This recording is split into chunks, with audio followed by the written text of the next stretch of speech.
So hello guys, welcome back to SteveKnows. Another day waking up and crazy news, epic news. So we have an expected period for the Resident Evil 4 Quest 2 exclusive game. We've got a new game coming to the Oculus Quest that looks pretty special. We've got information about the Quest Pro and Facebook don't think that it's actually going to be happening. Also games that have been confirmed for 120Hz support once you get the version 28 update. So I think enough chinwagging, let's get started. So the first one to talk about is unplugged air guitar. We got a tweet yesterday, as you can see on screen here, that says, as you probably guessed, it finally happened. Unplugged has been greenlit by Oculus. We'll officially rock on the Oculus Quest store, and here's a backstage sneak peek to celebrate. Now this is such an achievement, really great to see this. This is a video that kind of went viral in the virtual reality space because they were playing a game that was a bit like Guitar Hero, but it was using hand tracking. So all the notes were coming towards you and you moving your hand up and down a fretboard and strumming to hit those notes in time, you know, like classic rhythm based game style, but it was using hand tracking and it looked super cool. And it kind of been quiet for a while. He did make an appearance, the developer, on the Between Realities podcast.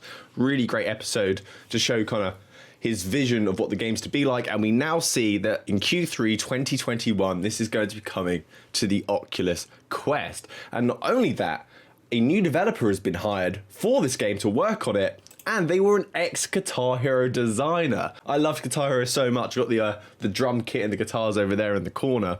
So Vertigo Games just announced that Marcus Henderson, known for his work on Guitar Hero and Rock Band franchises, is joining the Unplugged VR team. That they've just been picked up and have joined forces with Vertigo Games. They obviously saw the promise that this game had, the fun there is to be had, and it's great to see that a decent developer studio that makes VR games actually pick this up. So maybe it's going to be like, you know, they're going to be able to provide that support to bring a better game than he was previously able to on his own. So the producer of the old studio, Another Ways, did have a statement about Marcus joining the team, because I bet they were so excited. And they said Marcus dove right into the project from the very beginning, and it's amazing to see how the game has grown in such a short time, because they've lived through the experience of creating these games. So his knowledge and experience is going to be absolutely vital and paramount and super important in developing this title. So now I'm even more excited to see how this turns out with Q3 of 2021. Let me know what you think about this game. It should be coming to PCVR as well, and I believe he was looking at doing the finger tracking on the Valve Index controllers, so you'll have even more accurate play. But one of the biggest stories of yesterday, I've seen the social media is blowing up of people buying Quest 2s just to prepare for Resident Evil 4. I said it was a system seller game. I really believe it is. This is huge. I can't wait to play this. I'm so excited. But they have just revealed a kind of period of the year they're going to be releasing the game, and they said it'll be arriving later this year. So it is coming 2021. I know some people had concerns because they always announce these games and then it's going to be a very long time before we actually see anything. But they did say 2021, so this year, and I'm hoping it's going to be around the summertime.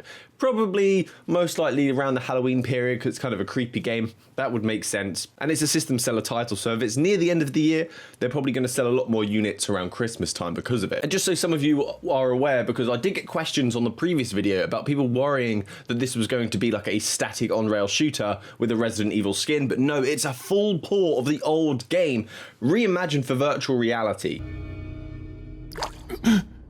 Okay, 120Hz support. So in the previous video, I did talk about the fact that there was already a game that was ready. So as soon as the version 28 update comes in, you can buy this game and enjoy 120Hz, and that was Cubism. But there are now even more games to enjoy that I think might make better use of the 120Hz, as they, you know, they can be a bit more fast paced, a bit more physical. And these games are Cubism, of course. We've just discussed that one. That was the other day. So that, if you didn't catch that video, this is like a puzzle game where you have this larger shape in the middle and you have these smaller shapes and you have to construct that bigger shape with these little ones. And it's kind of like Tetris inspired, I guess, because it has those classic Tetris shapes. So the other games are 11 Table Tennis. This was tweeted out before. I did leave a pinned comment. An 11 Table Tennis, a table tennis game, of course, which is oddly incredibly immersive on the Oculus Quest because of the haptics in the controller and how light a ping pong ball is. When you actually hit it and knock it forward, it just feels so realistic. It's kind of crazy, incredibly realistic. And this is cheaper and much easier than actually getting a ping pong table in a room. so you can play with friends. And the next one is Racket Fury, another table tennis game. Instead of being more realistic, this one's about being futuristic in the fact that you kind of got these bots, it's set in the future, but it still boasts incredibly realistic physics, very advanced physics. It has multiplayer still. And what I like about the physics on this game is that they've been boasting about it, that it's based on scientific research. So incredibly realistic, incredibly immersive, these games. And I think it might make a bit more use of the 120 hertz because you've got a ball coming back and forth. If you get good at the game, it can get, you know, that rallying can get quite fast paced. The swinging of your arm to hit it, the moving to try and actually get the ball. I think that's going to make use of the 120 hertz a bit better. So that's 3 games, Cubism, Racket Fury, and 11 Table Tennis. That is going to be available for 120 hertz when version 28 finally hits your Quest. I believe it's expected to be Monday, as Mystical pointed out, that these updates seem to be frequently at the start of the week, and then they have this rolling basis throughout the work week until the end, and then everyone's finally going to have it. But some people are claiming to have it already. Lucky you. Right, next, let's talk about this game, Wanderer. It's coming to Steam VR, it's coming to the Rift store, it's coming to the Quest, it's coming to the PlayStation VR store, and it looks pretty special, actually. It's a really quite a unique idea, and one that's going to put you in lots of different scenarios to be immersed, experience different worlds, different time periods, and kind of enjoy what virtual reality can actually provide. It's a special medium, and some things don't, you know, take advantage of that, but this game seems like it is going to. So, Wanderer is an upcoming VR adventure game inspired by Quantum Leap and Dark. It lets you travel through history to prevent the collapse of civilization. So you've already got a crazy story there. You don't want civilization to collapse. You're the hero of this story. You're embodying that hero. You wake up in an apocalyptic timeline and you have this wristwatch that allows you to travel through time and space, a TARDIS watch. So you use this watch, you discover that you can travel through time and space, and then you're trying to find your way back home. And in doing so, you keep jumping to these kind of major historic events, and it's up to you to correct them, make them right again, in order to save civilization. And in doing this, you will experience all these kind of crazy events. You'll experience the World War II period. You'll play in front of a stadium as if you're in a rock band. You'll be firing weapons as well, trying to hold the front line down. So this is from the actual studio describing the game. Experiment alongside frenzied inventors, play to an endless crowd of hippies as Woodstock. Defend ancient civilization from invasion, decode covert messages amidst a war, and uncover secrets of the space race. So it sounds like as you're jumping through each of these periods, you're going to have to complete puzzles, this kind of escape room-esque style. Sometimes you'll have to engage in combat, sometimes you'll have to play music clearly because of a stadium. So it's like a bunch of kind of mini games as you travel through time and space that are going to be interweaved with this storyline to create a cohesive piece. And from the actual footage itself, oh my goodness, I think I'm going to have to play this game on PC because it looks stunning. This is expected to come in Q3 2021, and they've really pulled it out the bag. If it's going to be anything like the trailer that they've showed us, the visuals look absolutely stunning. So it's actually going to feel like you're going to be in these time periods. I think it looks absolutely gorgeous, and I'm quite excited to play this one. Wanderer, Q3 2021. So some news on the Oculus Quest Pro. I know people were expecting this kind of frequent iteration or this mid-gen sort of cycle that we seem to see with consoles, and we think that, you know, Facebook are trying to get as much money as they can from us, that they were going to do this, but it seems like that isn't actually going to happen, at least for the Quest 2. So no Quest Pro in 2021. The Quest 2 apparently is going to be in the market for a long while.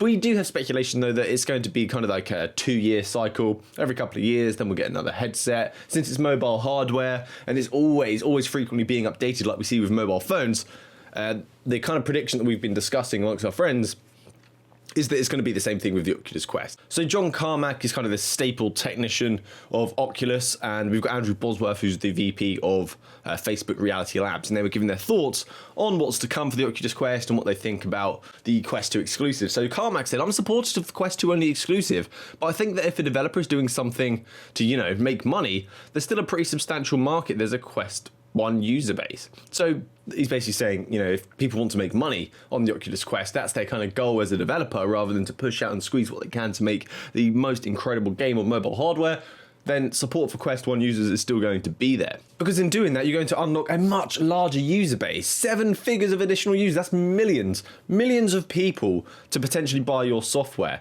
So they do expect Quest 2 exclusive apps to come out, but they also think that the incentive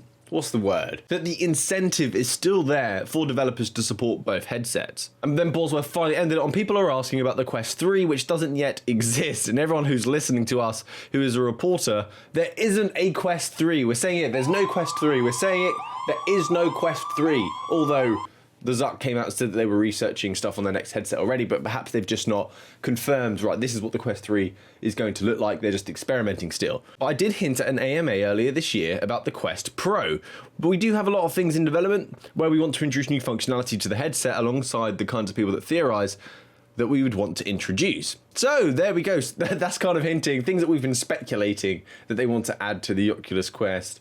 That's what they're trying to do, as perhaps things like the facial expressions, the eye tracking, stuff that can't be resolved with the use of software in the current headset. The Quest 2 is going to be on the market for a long while. So don't stress. I know people are worried about getting to the end of the year. Should I buy an Oculus Quest 2 now? I'm worried about a new release. There it is. Don't stress. Resident Evil 4's coming. Quest 2's going to be here for a while, so maybe pick one up. Or you know, if you're not into Facebook, perhaps wait until May and see what Vive are going to announce, because we are hoping for a new headset and a new device. I want to take this opportunity to talk about a game that I recently played called Cards of Tankard. It seems like it hasn't got much traction on SideQuest, but it's had incredible reviews, and the game was incredibly fun. So this is a free title, and it is a card game, which I know kind of puts people off. When you're watching these kind of card games, you're like, they don't look that exciting. But then once you're playing, you are invested, and it was incredibly fun. I can see people spending hours and days in here, constantly going back, because it was quite addictive. So I had the honor of actually playing with the dev as well. I just jumped in with some friends, and then the dev turned up. It was perfect. So he was talking me through playing the game. So you kind of you have these cards. You have monsters with attack and a defense. You have magic cards. They have special abilities, and you lay them down, and it will put these creatures on the table. So it's like you've kind of got like your defensive line, and then when you're ready to attack, you push them forward, and then the enemy team have to kind of defend. It's quite complex to explain in this video, and there is of course a learning curve, but I just want to give it a shout out because I enjoyed playing this so much. It was so fun and incredibly social, because an aspect of it is normally when you play these games, your cards, your kind of like your trading book, things like that, they're personal to you. People can't see, but this is more social, because when you're holding your hand, people can see it. So I had like a crowd behind me, and they were looking at my cards, telling me what I should play, and it became like a kind of like a community sort of style gameplay rather than just me against another person. It was like a team versus a team. It was incredibly fun. So check that out. It's on SideQuest. It is free. Thanks to Emery for playing with me, and Blast and Lemonion. It was so much fun, guys. You just give it a chance. Give it a chance. And finally, I just want to let you guys know that a game Swarm, you may know that I'm associated with it. I just love it so much. They will be doing challenges soon for a chance for you to win cash prizes. So I'm just giving you a heads up, because you may want to try out the game, and you may want to kind of brush up on your skills to try and do as well as you possibly can and win some prizes. So guys, that's it from me today, guys. Thanks for watching to the end of the video, checking out what's been happening in the VR space over the last couple of days. Hopefully I'll see you next time. Please subscribe to the channel. Happy gaming. Good day.